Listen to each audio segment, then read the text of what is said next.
보세요. 또 사진을 보시니까 새로우시죠? 네. 아니, 사진 속에 지으시는 표정들이요. 너무 밝으시고 너무 좋으신 것 같아요. 제가 주제를 뭐라고 그려봤었죠? 기억나십니까? 네, 여름에 나들이 가. 그쵸? 그래서 애가라, 사랑하는 가족이라 그런 말씀을 좀 드렸었는데요. 오늘도 좀 가족에 대한 말씀을 좀 나눠볼까 해요. 옛날에 가와만사성이라는 말이 있습니다. 가와만사성. 가정이 화목하고 가정이 평안하면 모든 일이 다 형통한다. 모든 일이 다 잘 된다 하는 그러한 이야기예요.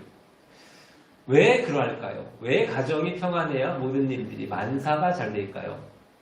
이 가정이라고 하는 것은 모든 삶에 있어서 어떤 가장 기본, 근본이 되어지기 때문에 그렇습니다. 그래서 이 가정이라는 것이 매우 중요하다는 거예요. 바라기는 우리 사랑하는 세탁교회 모든 성도님들 또 가정마다 날마다 행복하시고 날마다 사랑이 가득하시고 기쁨과 소망이 넘쳐나는 은혜가 있기를 주님의 이름으로 축원을 드립니다.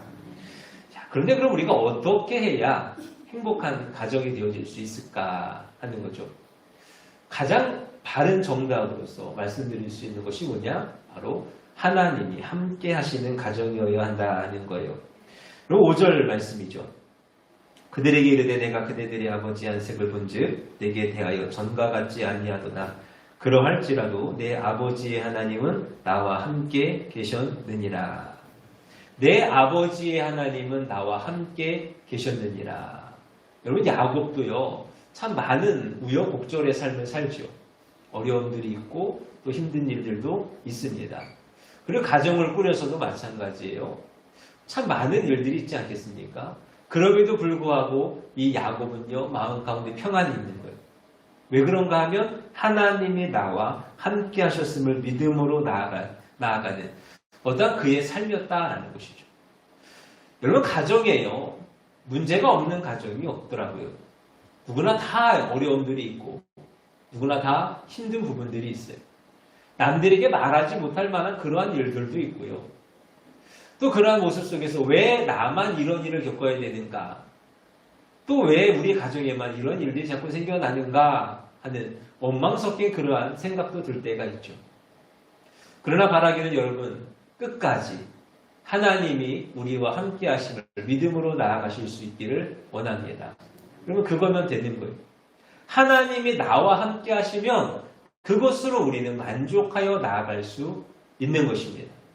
하나님이 계시는 그곳에 은혜가 있을 것, 하나님이 계시는 그곳에 놀라운 역사가 있기 때문에 그곳이 곧 하나님의 평안이요 하나님께서 허락하시는 참으로 행복한 가정이 되어짐을 더욱 믿음으로 나아가는 우리가 되기를 간절히 소망합니다.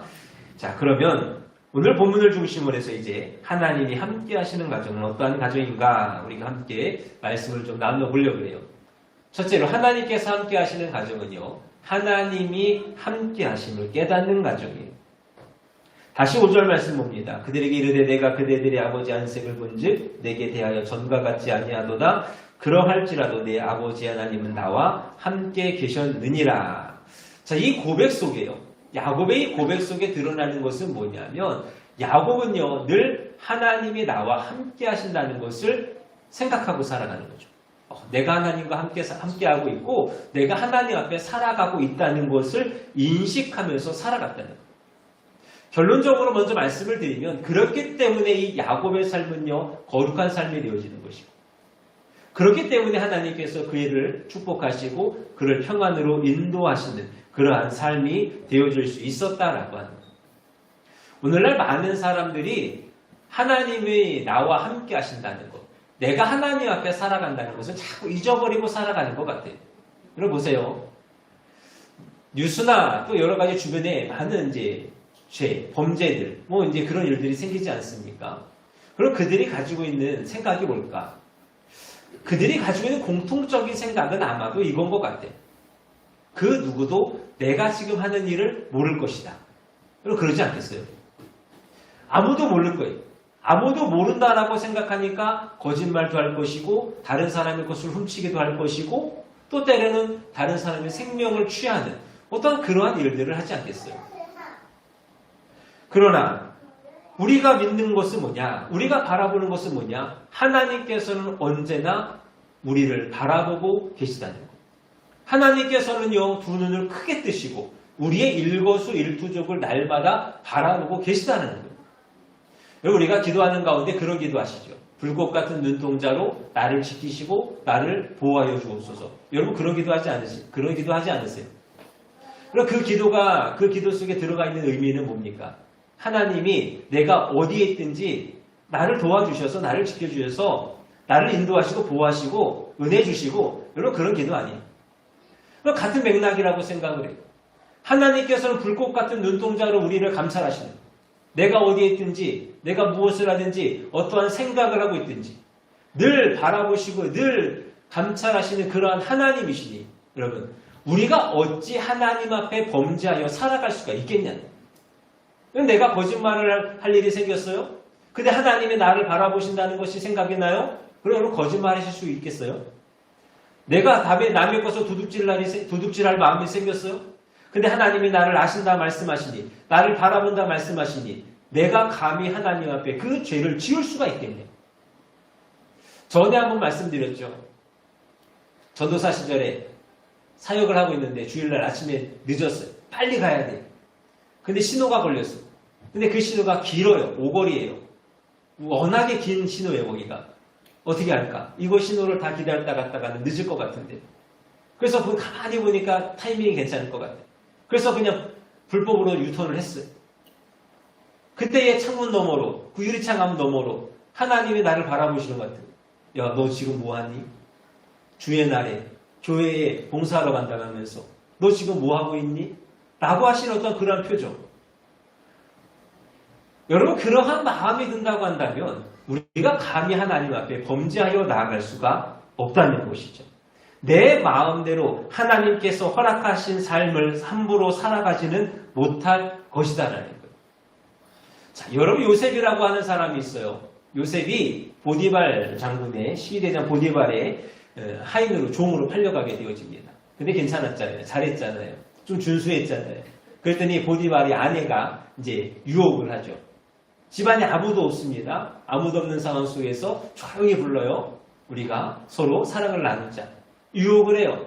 그때의 요셉이 하는 말이, 이 집에는 나보다 큰 이가 없으며 주인이 아무것도 내게 금하지 아니하였어도 금한 것은 당신뿐이니 당신은 자기 아내이니라. 그런즉 내가 어찌 이 큰 악을 행하여 하나님께 득죄하리이까. 지금 이 요셉의 고백 가운데 있는 것은 뭐예요? 이 집에 아무도 없어요. 괜찮아요. 보는 사람이 없어요. 그럼에도 불구하고 내가 하나님 앞에 범죄할 수가 없음을. 지금 나를 바라보시고 계신 이가 하나님이시니 내가 어찌 하나님 앞에 범죄하여 나아가리오 라고 고백하며 나아가고 있는 이 마음, 이 신앙. 바라기는 저와 여러분들의 마음 가운데 늘 하나님이 함께 하시며 바라보고 계심을 기억하여 나아갈 수 있는 은혜가 있기를 원합니다. 하나님이 나를 바라보시는 거예요. 하나님이 나를 지켜보시는 거예요. 그러니 우리가 어찌 하나님 앞에 범죄하여 살아가겠어요? 우리가 어찌 하나님 앞에 악을 행하여 살아가겠어요? 그러할 때에 우리의 삶이 평안으로 온전하여지는 줄로 믿습니다. 여러분들 보세요. 이스라엘 백성들이 왜 하나님께 징계를 당합니까? 왜 하나님 앞에 심판을 당해요? 하나님 앞에 범죄하니까 심판을 당하는 거고, 하나님 앞에 범죄하니까 하나님의 징벌을 받는 거예요. 그러나 그들이 그때에 하나님 앞에 회개하죠. 하나님께 돌아서죠. 온전하여 나아갈 때 어떻게 하십니까? 그들에게 은혜를 주시잖아요. 평안으로 인도하여 주시잖아요. 이와 같다는 거예요. 오늘 저와 여러분의 삶 가운데에 하나님이 함께 하심을 기억하셔서 하나님 앞에 더욱 의롭게 살아가셔서 주시는 평안함이 날마다 여러분의 가정 가운데에 임할 수 있기를 원합니다. 여러분, 그 마음이 다 내 안에 있어서 내가 하나님 앞에 거룩하게 살아야지, 내가 하나님 앞에 의롭게 살아야지, 내 안에 죄를 없애야지 하는 그 마음 가지시고 부단히 애쓰며 살아가셔서 참으로 평안한 삶을 살아가는 여러분의 가정들이 되실 수 있기를 원합니다. 두 번째로, 하나님의 도움을 받는 거예요. 하나님이 여러분 함께 하시면 든든하죠.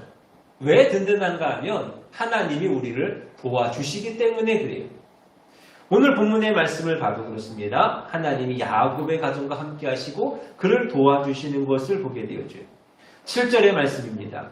그대들의 아버지가 나를 속여 품삯을 10번이나 변역하였느니라. 그러나 하나님이 그를 금하사 나를 해치지 못하게 하셨으며 나를 해치지 못하게 하셨으며 라는 이 말씀. 하나님이 나를 지켜주시고 하나님이 나를 도와주시더라는 거예요. 그래서 나로 하여금 여러 가지 나쁜 일들, 그러한 일들을 당하지 않게 하셨음을 고백하는 거죠. 왜 우리가 하나님의 은혜 없이 살아갈 수가 있겠습니까? 우리가 하나님께서 도와주지 아니하시면 살아가실 수 있겠어요? 매 순간마다 하나님이 우리를 도와주셔야죠. 사실 하나님이 우리를 도와주지 아니하시면 우리는 살아갈 수가 없어요. 그냥 단순히 그냥 내가 내 삶을 살아가는 것도 벅찬데 사단 마귀가 늘 우리 가운데 오잖아요. 늘 찾아와서 우리를 넘어지게 하고 우리로 하고 힘들게 하고 근심하게 하고 좌절하게 하고 까닭없는 고난, 욕과 같이 우리를 넘어지게 하려 하는 그 많은 시험과 유혹들이 우리 가운데 있지 않습니까? 그러니 어찌 우리가 이 세상을 나 홀로 살아가겠어요? 내 힘으로 살아가겠어요? 하나님이 도와주셔야 된다는 거죠.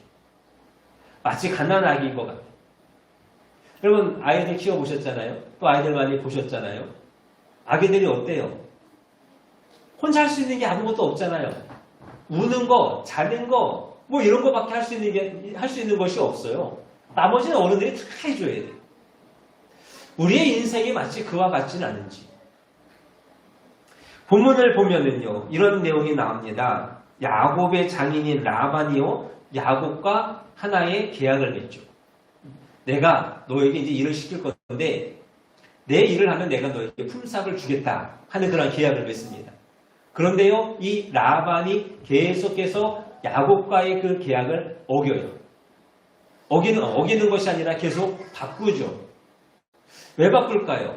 잘했으니까, 수고했다, 애썼다, 내가 너한테 좀 월급도 좀 올려주고, 성과급도 좀 주고, 그런 걸까요? 아니죠. 품삯이 바뀔 때마다 야곱이 가져가는 양이 줄어드는 거예요. 그의 몫이 줄어드는 거예요. 저는 사회생활을 많이는 안 해봤는데 그런 것 같아요. 아무리 내가 일한 만큼 주는 것이 당연한 거지만 세상은 그렇지는 않은 것 같아요. 내가 열심히 일해도 어떻게든 덜 주려고 하고 어떻게든 내 것을 빼앗으려고 하는 것이 세상이 아닐까. 근데 보세요. 그렇게 불합리한 세상이잖아요. 너무나도 불합리한 세상이에요. 근데 그 불합리한 일을 행하는 사람들이 또 너무나도 강하더라는 거죠. 지금 라반도 그래요. 라반이 지금 야곱을 향하여서 안 좋은 일들을 만들어가요. 야곱의 것을 자꾸 뺏어간단 말이에요. 근데 야곱이 라반을 향하여서 뭐라고 항의할 수 있습니까? 뭐 나는 못 받아들이겠다. 당장 내 거 더 내놔라. 뭐 노동청이 있겠어요? 뭐가 있겠어요? 할 말이 없어. 그냥 라반이 하는 대로 그저 그렇게 따라갈 수밖에 없다는 거예요. 여러분 그것이 우리의 삶의 모습인 것 같아요. 자, 그런데 보세요. 8절 말씀. 그가 이르기를 점 있는 것이 내 삭시 되리라 하면 온 양떼에 낳은 것이 점 있는 것이요 또 얼룩무늬 있는 것이 내 삭시 되리라 하면 온 양떼에 낳은 것이 얼룩무늬 있는 것이니 이상한 일이 생기더라는 거죠. 야 내가 너에게 삭스로서 이걸 줄게. 그러면 자꾸 양이 새끼를 낳는데 다 야곱의 것이 생겨나는 거예요. 그래서 또 바꿉니다. 야 이번에 내가 너에게 이런 양을 너에게 줄게. 이것이 네 것이 될 것이다. 그럼 또 양들이 새끼를 할 때마다 또 다 그런 양들이 태어나는 거예요. 참 희한하지 않습니까? 이상하지 않아요? 라반은 지금 야곱에게 줄 몫을 줄이려고 자꾸만 마음을 쓰고 계략을 꾸미고 있는데 오히려 야곱의 것들이 자꾸 늘어만 가는 자꾸 야곱의 것만 더 풍성하여지는 어떤 그러한 일이 생겨나고 있다는 거예요. 이 일을 누가 하셨습니까? 누가 하셨어요? 하나님이 하십니다. 사랑하는 여러분. 우리가 세상을 살아가면서 하나님이 우리를 도와주지 아니하시면 여러분 내 것 챙기기도 너무나도 힘든 세상이에요. 세상은요 날마다 불합리한 것으로 우리에게 다가옵니다. 날마다 우리의 것을 빼앗으려고 다가와요. 우리가 그 세상을 어떻게 이겨나가겠습니까? 그것을 우리가 어떻게 이기겠어요? 아니라 내 것이라 어떻게 그렇게 당당하게 이야기할 수 있겠어요? 그러한 우리의 신념 가운데 우리의 삶 가운데 함께 하시는 하나님이 우리를 도우시고 우리를 지켜주시어서 우리로 하여금 날마다 채우시고 우리의 것을 더하여 주시는 줄로 믿는 저와 여러분들이 되시기를 원합니다. 하나님이 도와주시고 하나님이 그렇게 챙겨주시고 지켜주시니 여러분 우리의 삶이 어찌 평안하지 아니하겠으며 우리의 가정이 어찌 행복하지 않을 수가 있겠습니까? 하나님이 지키시고 보호하심이 믿음이 되실 수 있는 은혜가 있기를 원합니다. 자, 그런데 9절 말씀이죠. 하나님이 이같이 그대들의 아버지의 짐승을 빼앗아 내게 주셨느니라. 여러분 이 고백의 의미가 뭔가 잘 한번 들어보세요. 야곱이 보는 거죠.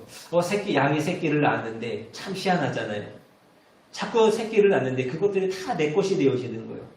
그러면서 그가 깨달은 것이 뭐냐. 하나님이 내게 주셨구나. 여러분 야곱이요. 양이 새끼를 낳는 일에 있어서 하나라도 한 일이 있습니까? 물론 이제 좀 챙겨줬겠죠. 물론 이제 환경을 만들어 줄 수는 있어요. 근데 양이 아롱진 것이든지 얼룩이든지 그냥 하얀 양이든지 야곱이 이 양이 낳아지는 새끼에 있어서 하나라도 간섭할 것이 있냐고요. 간섭할 수 있는 것이 없어. 누가 하시는 거예요? 오직 하나님이 하시는 거예요. 야곱이 잘한 게 있습니까? 없다는 거예요. 오직 하나님께서 그에게 말씀을 주셨고 그에게 언약, 약속을 주셨기 때문에 이 모든 일들을 야곱에게 베풀어 주시는 그 은혜를 허락하여 주셨다는 거죠. 그런데 사람들이 희한해요. 조금 잘 되면 왠지 내가 잘한 것 같아. 내가 좀 잘한 것 같고 내가 좀 뭔가 뛰어난 것 같아서 이 일들이 잘 된 것 같이 생각하는 그런 좀 경향이 있는 것 같아요. 그러나 우리가 늘 믿는 것은 고백하는 것은 뭐냐? 하나님이 우리 가운데 허락하여 주지 아니하신 것이 없다는 것이죠.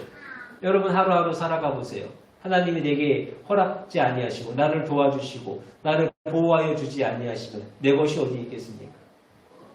하나님이 순간순간마다 나를 인도하여 주지 아니하시면 내 것은 이 땅 가운데 없어요.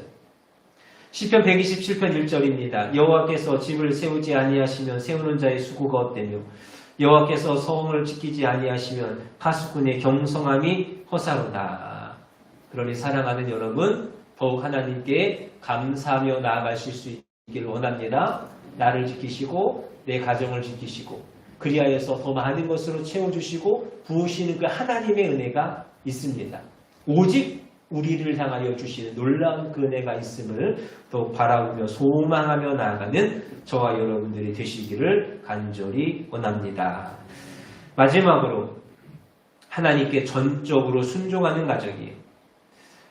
우리가 전적으로 순종한다. 하나님의 말씀에 순종한다는 것은요. 결코 쉬운 일은 아니에요. 그렇죠? 우리가 순종하는 일은 결코 쉬운 일은 아닙니다. 근데 하나님께서 우리 가운데요. 순종을 요구하실 때가 참 많이 있다는 거예요. 그래서 여러분 신앙이라는 것도 마찬가지예요. 이 사람이 신앙이 어떠한가? 내 신앙이 어떠한가? 라는 것을 판단하는 그 기준이 뭐냐? 바로 이 순종이라는 것이죠. 여러분들 어떠신 것 같으세요? 여러분 순종하는 마음이 많이 있으십니까? 순종하는 삶을 살아가세요? 근데 좀 안타까운 생각은 뭐냐면 요즘 이제 자꾸 생겨나는 그런 일, 요즘 자꾸 이제 더 많아지는 것 같기는 한데, 이 종교라는 것, 어떤 예수님을 믿는다는 것을 하나의 액세서리 정도로 여기는 그러한 생각이 있는 것 같아요. 옆을 보는 거예요. 사람들을 보는 거예요. 예수님을 믿는데 교회를 다니는데, 근데 그 마음 속에, 그럼 나도 한번 다녀볼까? 그저 그냥 갖는 마음이죠. 또 한편으로는 자꾸 사람들이 찾아와요. 예수님을 믿으라고 해요. 그래. 자꾸 나를 귀찮게 하니까, 그래 그냥 자꾸 나를 귀찮게 하니까 어디 가면 그냥 나 예수 믿는다고 해야겠다. 교회 다녀야 된다고 이야기하겠다. 해야겠다. 하는 어떤 그러한 일들이죠. 제가 예전에 어디서 봤는데 이거 찾아보니까 나오질 않아요. 일본에 하나의 새로운 종교가 있다 그러죠. 아무것도 믿지 않는 종교래요. 아무 신도 없는 종교래요. 그걸 왜 만들었냐? 자꾸 사람들이 자기한테 와서 포교를 하더라는 거죠. 그래서 하나 만든 종교래요. 근데요, 의외로 그 종교가 굉장히 많이 확산이 되더라는 거죠. 사람들의 마음이 그렇다니까요. 이 종교라는 것을 바라보는 사람들의 마음이 그래요. 근데 여러분, 액세서리라는 것은 어때요? 보여지는 거죠. 다른 사람들한테 보여주는 거예요. 그렇기 때문에 때로는 있어도 되고 때로는 없어도 되는 것이 액세서리. 그러나 여러분, 신앙이라는 것은 어떻습니까? 있어도 되고 없어도 되는 건가요? 아니죠. 있어야만 하는 거예요. 여러분, 신앙이라고 하는 것은 우리들에게 꼭 필요한 거예요. 신앙이 우리의 생사를 주관해요. 신앙이라는 것이 우리의 영생을 주관한단 말이에요. 그러니 우리가 아무거나 믿을 수 있겠습니까? 아무 신이나 믿을 수 있겠어요? 아니죠. 오직 예수 그리스도, 하나님을 믿음으로 나아가는 자들이 되어줘야 돼요. 야곱이 바로 그와 같다는 거예요. 여러분, 야곱은요, 끝까지 하나님을 믿은 사람이에요. 늘 하나님을 믿은 사람이에요. 하나님이 나와 함께 하심을 기억하면서, 그래, 하나님이 나와 함께 하시지, 내가 하나님 앞에 살아가지, 내가 하나님을 믿는 그 신앙으로 살아가지 라고 하며 나아갔던 것이 이 야곱의 인생이었다는 거예요. 즉 신앙의 진심이었다는 거죠. 여러분, 바라기는 여러분들의 삶, 여러분들의 신앙이 정말로 진심이시기를 원합니다. 여러분, 진지하셔야 돼요. 교회 다니는 것, 신앙생활하는 것, 그냥 시간 보내는 거 아니잖아요. 그냥 내가 뭐 여고 활동하기 위해서 하는 거 아니잖아요. 여러분, 진심으로 하셔야 돼요. 마음 다해서 하셔야 돼요. 제가 둘째 아이 이름을 지으면서요, 아이가 남자인지 여자인지 구별되기도 전에 이미 이름을 정했어요. 하자야 뭐 당연히 하나님이죠. 여러분, 진짜가 뭐냐면 하나님 앞에 진실하게 살으라는 거예요. 하나님 앞에 진실하게 살아가라. 제가 가진 그 마음이 그 하나였어요. 왜 이거보다 더 중요한 것이 있을까요? 우리가 살아갑니다. 우리의 인생에 있어서 내가 하나님 앞에 얼마나 진실하게 살아갈 것인가, 내가 얼마나 하나님 앞에 진심 어린 마음으로 살아갈 것인가, 이것보다 중요한 것은 없다는 거예요. 그리고 그 마음이 있을 때야 비로소 우리가 하나님의 말씀에 순종하여 나아갈 수 있다는 것을 여러분 기억할 수 있는 은혜가 있기를 원합니다. 여러분, 하나님의 말씀에 순종하는 것은 그냥 어설픈 마음으로 되어지는 것이 아니에요. 내가 하나님 앞에 정말로 나아가, 내가 정말로 하나님 믿고, 내가 정말로 하나님을 신앙하며 살아가겠노라 하는 그 마음, 그 진심 어린 마음이 있을 때에 우리가 하나님 앞에 순종하여 나아가는 줄로 믿습니다. 그리고 더 나아가서 나만이 아니요, 우리 온 식구가 하나님 앞에 순종하여 나아갈 때에 그 가정이야말로 진정한 믿음의 가정입니다. 믿음의 가정은요, 예수님이, 하나님이 함께 하시는 가정입니다. 그리고 하나님이 함께 하시는 가정은 온 식구가 합심하여 하나님께 순종하는 가정인 것임을 믿음으로 나아가는 저와 여러분들이 되실 수 있기를 원합니다. 여러분, 이 일을 위해서 필요한 것이 있어요. 그게 뭐 첫 번째로 현실을 볼 줄 알아야 됩니다. 14절 말씀에 라헬과 레아가 그에게 대답하여 가로되 우리가 우리 아버지 집에서 무슨 분식이나 유업이나 있으리요 라는 이야기를 합니다. 이 라헬과 레아가 가만히 보는 거죠. 가만히 보니까 자기들에게 돌아올 것이 없어. 그래서 이제 아버지 라반을 떠나서 야곱의 편으로 야곱과 함께 그곳을 떠나려고 합니다. 여러분, 어찌 보면요, 육신적으로 아버지를 배신하는 일이잖아요. 육신의 정을 끊어버리는 일이에요. 그런데 어떡합니까? 더 이상 자기들에게 돌아올 유업이 없어요. 분깃이 없어요. 그러니 그저 떠날 수밖에 없는 것이 그들의 마음이에요. 여러분, 세상 살아가시다 보면 세상이 우리 가운데 많은 것을 준다라고 이야기해요.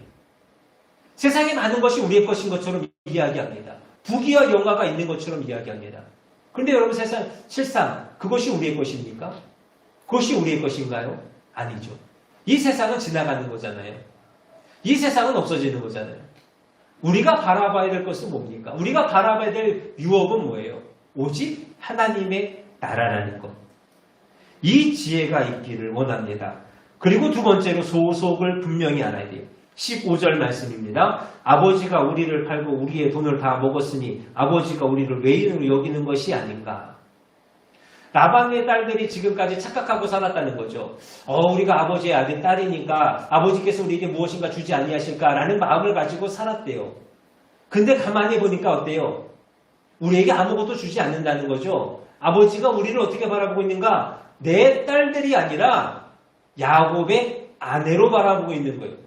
그러니 내 딸이 아니고 야곱의 아내니까 당연히 내 것을 그들에게 주지 않는다는 거예요. 여러분, 우리는 이 세상을 살아갑니다. 그러나 우리는 이 세상에 살아가지만 하나님의 백성이에요. 하나님의 나라잖아요. 하나님의 나라, 하나님의 백성이잖아요. 그러니 이 세상에서 우리가 더 이상 얻을 것이 없어요. 오직 하나님의 뜻에 순종하여서 하나님을 따라가는 것이 우리의 삶의 방향이 되어짐을 바라보며 나아가는 저와 여러분들이 되시기를 원해요. 때로는 외로울 수도 있어요. 때로는 그것 때문에 속상할 수도 있어요. 그래도 괜찮아요. 이 세상에 주지 못하는 것, 하나님이 우리에게 허락하여 주실 것임을 믿으시면서 오직 하나님 앞에 더욱 힘다하여서 순종하여 나아갈 수 있는 저와 여러분들이 되실 수 있기를 원합니다. 말씀을 정리합니다.